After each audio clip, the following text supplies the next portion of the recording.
नमस्कार, आप देख रहे हैं नई दिशा टेलीविजन। मकसद बताना नहीं बचाना है।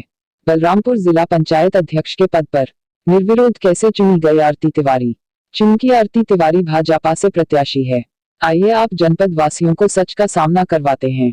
जिला पंचायत अध्यक्ष पद की दावेदार प्रत्याशी के ससुर हरैया सतखरवा के ब्लॉक प्रमुख विजयपाल यादव ने नई दिशा टेलीविजन के इंटरव्यू में किया सच का पर्दाफाश।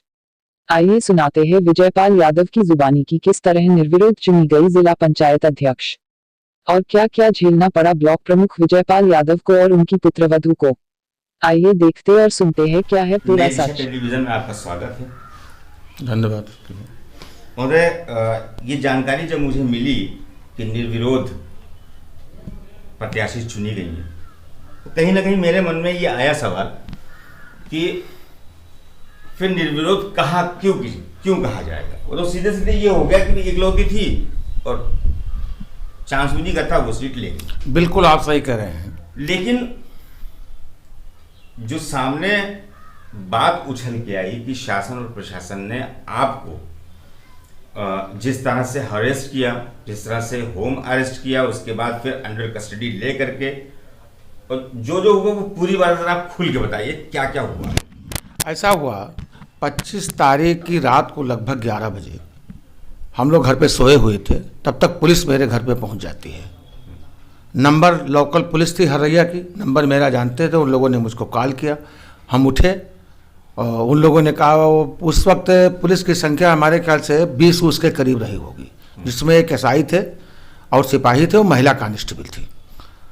तो जब फ़ोन मेरे पास गया तो मैंने बाहर हम निकले, हमने देखा कि पुलिस खड़ी हुई है। उन लोगों ने कहा दरवाज़ा खोलिए। बाहर एक गेट लगा हुआ था, मैंने गेट खोला, ये लोग अंदर गए हमारे पास।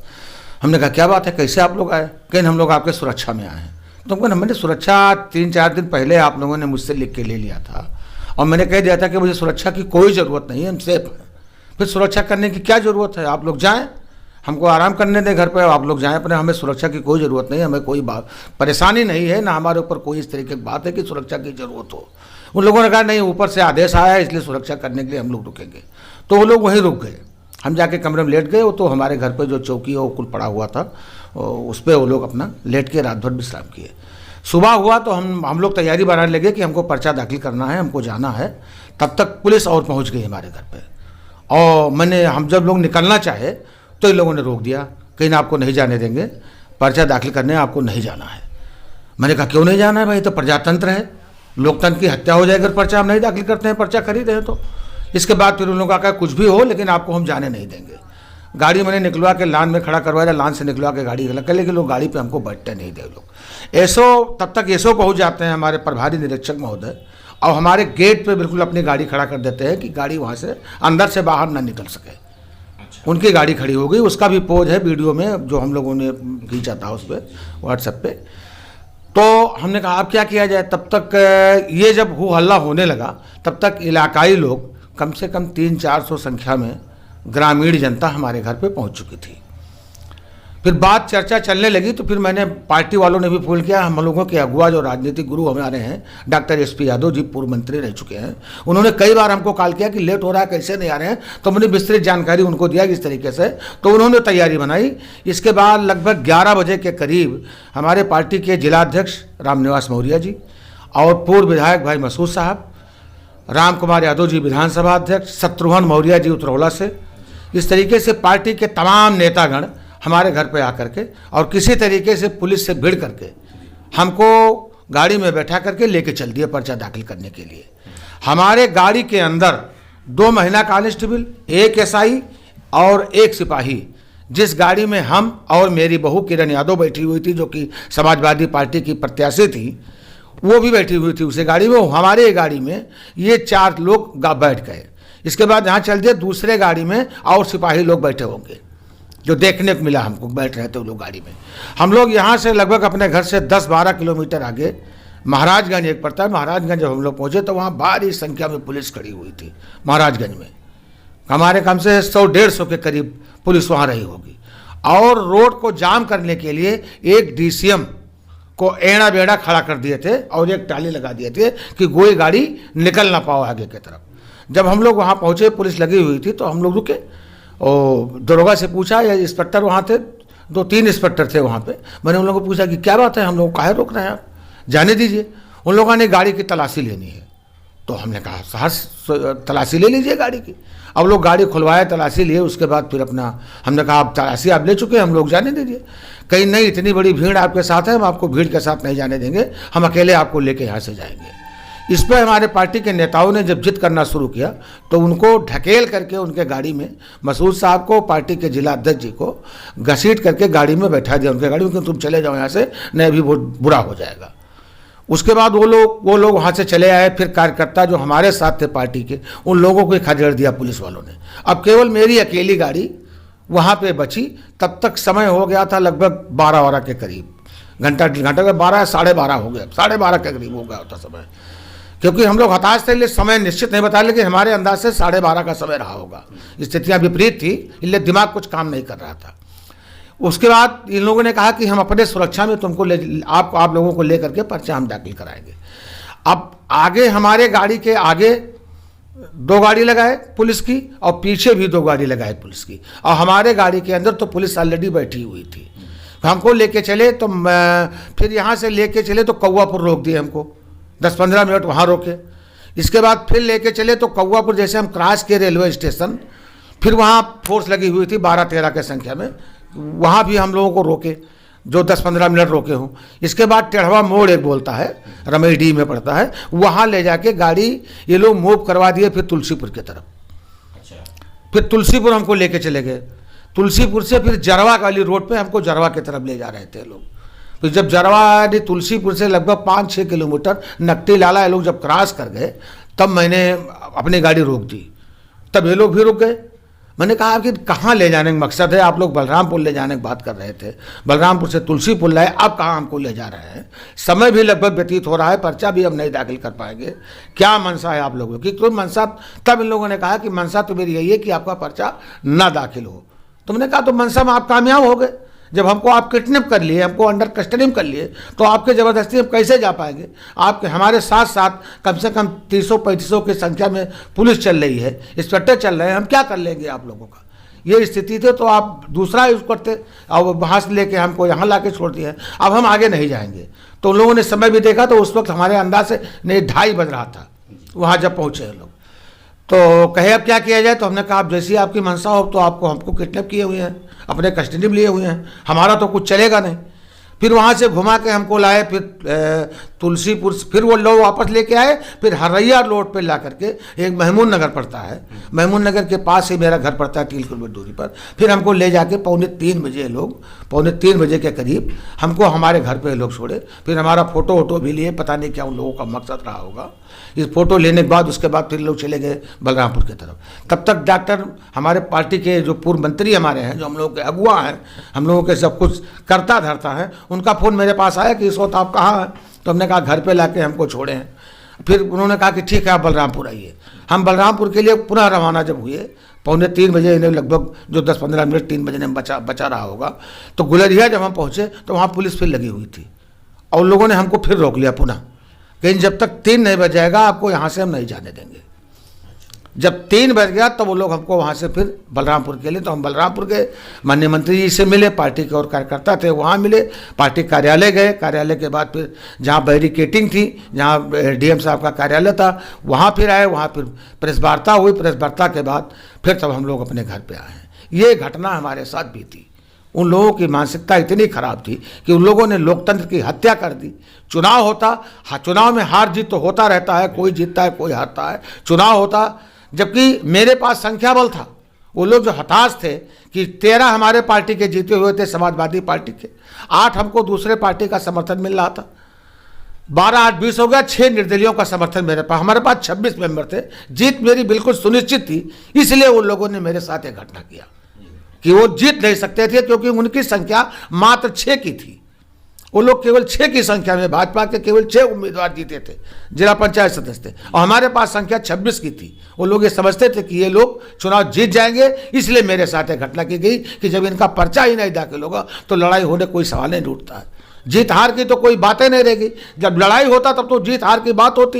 ये तो हमको किडनैप करके अपना जबरदस्ती विरोध होकर चले गए वो लोग। चुनाव कहाँ हुआ जी। तो अब मैं एक सवाल आपसे करूंगा कि अब इसके आगे आप क्या रणनीति है आपकी? अब इसके आगे जो माननीय मंत्री जी की जो राय होगी, मंत्री जी जो राय देंगे, डॉक्टर एस पी यादव साहब, क्योंकि हम लोग उन्हीं के पीछे चलने वाले लोग हैं और माननीय मंत्री जी पार्टी के समर्पित कार्यकर्ता हैं। 1980 से माननीय मंत्री जी लोक दल के जमाने से पार्टी में हैं, हम भी उन्हीं के साथ 1980 से माननीय मंत्री जी के साथ हैं। अब हमारे अगुआ जो राय देंगे, जिस तरीके से जो राय देंगे, जो सा रास्ता बताएंगे, उस तरीके से लड़ाई लड़ने के लिए हम लोग तैयार बैठे हैं। जैसे आपने बताया कि इस तरह से पुलिस ने आपको मैं इसको अंडर कस्टडी में इसको सीधे सीधे कहूंगा जी जी, कि आपको अगवा किया गया जी।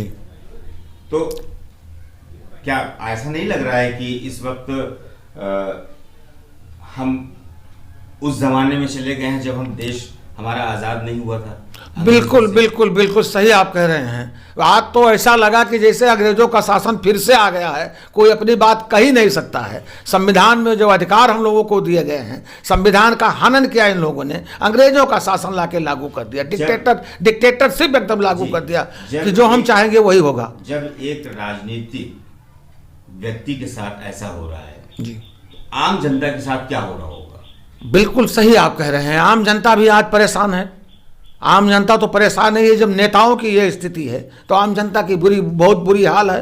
कोई सुनने वाला उनका नहीं है, उनका दुख दर्द को, अपना जो उनके ऊपर कष्ट पड़ता है वो सहन करके बेचारे अपने घर में दुपक के बैठ जाते हैं। और एक छोटा सवाल आपसे हम और करेंगे कि ये जो निर्विरोध ये जीती हैं और जो इनका सर्टिफिकेट इनको मिला है, तो क्या उस पर कोई ऑब्जेक्शन हो सकता है? अब फिलहाल हमें जानकारी के बारे में, जैसे अब हमें तो इस चीज़ के बारे में कोई जानकारी नहीं है उतना कि किस पे ऑब्जेक्शन हो सकता कि नहीं, लेकिन जीती वो कहाँ है? हाँ, जीत तो तब होती जब चुनाव होता। जीत नहीं जी, मतलब निर्विरोध बैठ गई। हाँ बैठ गई। जी जी, निर्विरोध भी नहीं हाँ, बैठी है, जबरदस्ती बैठ गई। जी जी, सही कह सकता हूँ। जी जी, जबरदस्ती बैठ गई। जी जी, सही कह रहे हैं आप। कि एक कहावत है, सैया भय कोतवाल तो डर का है का। जी जी, तो वो यही लागू होता है। जी जी जी जी। तो अभी क्या मतलब क्या समझा जाए? आप नई दिशा टेलीविजन के माध्यम से आप सरकार से, उत्तर प्रदेश सरकार से, सेंट्रल में बैठी है सरकार, क्या आप कहना चाहेंगे? हम ये कहना चाहेंगे उत्तर प्रदेश सरकार से, चुनाव आयोग से, केंद्र की सरकार से, अगर देश में न्याय है, संविधान है, तो इस चुनाव को निरस्त करके पुनः पर्चा दाखिल करा करके चुनाव कराया जाए, तब दूध का दूध पानी का पानी अलग हो जाएगा। तब उनको अपने ताकत का एहसास हो जाएगा और समाजवादी पार्टी के कार्यकर्ताओं का, नेताओं के ताकत का उनको एहसास हो जाएगा कि न्याय क्या है और कैसे लड़ाई लड़ी जाती है। ये हम मांग करते हैं। बिल्कुल, ये तो हो गई आपकी मांग जी। अब एक आखिरी सवाल मेरा कि बहुत कम उम्र है आरती तिवारी की जो बैठी हैं, कहीं आपको ऐसा तो नहीं लग रहा है कि इसको बैठाल करके इसके पीछे जो लोग हैं वो जिला पंचायत चलाएंगे और उसके चलाने के लिए इस लड़की को सिर्फ मोहरा बनाया गया है? तो यही मोहरा इसको बनाया ही गया है। इनको तो पीछे चलना ही चल रहा है। इनके मर्जी से कोई काम नहीं होगा, जहां तक हमको विश्वास है। इनके पीछे अगर इनको चुनाव लड़ना होता तो चुनाव होता, लड़ाई होती, सारी चीजें हैं, लेकिन इसके पीछे कोई ना कोई जरूर लगा हुआ है और वो जग जाहिर है कौन से लोग लगे हुए हैं उसमें छिपाने की। कोई जैसे बाल्य बटभूषण सवर सिंह, उनको प्रभारी यहाँ का बनाया गया था, सारी ताकत उनकी थी और उन्होंने अपने ताकत के दम पे। आपने ब्रजभूषण सिंह का नाम लिया तो मुझसे एक बात याद आई, क्या इससे पहले आपसे और माननीय ब्रजभूषण सिंह से कुछ आपकी खटास? नहीं, हमारी उनकी कोई खटास नहीं थी, ना हमारी उनकी कोई बात हुई है और ना हमारी उनकी कोई खटबाई। वो बड़े नेता हैं, हम लोग पार्टी के एक छोटे से जिला उपाध्यक्ष के पद पे हम बैठे हुए हैं, तो हमारे उनके वो सांसद कई बार रह चुके हैं, हमारी उनकी तुलना में जमीन आसमान। लेकिन उन्होंने भी न्याय नहीं किया यहाँ पे।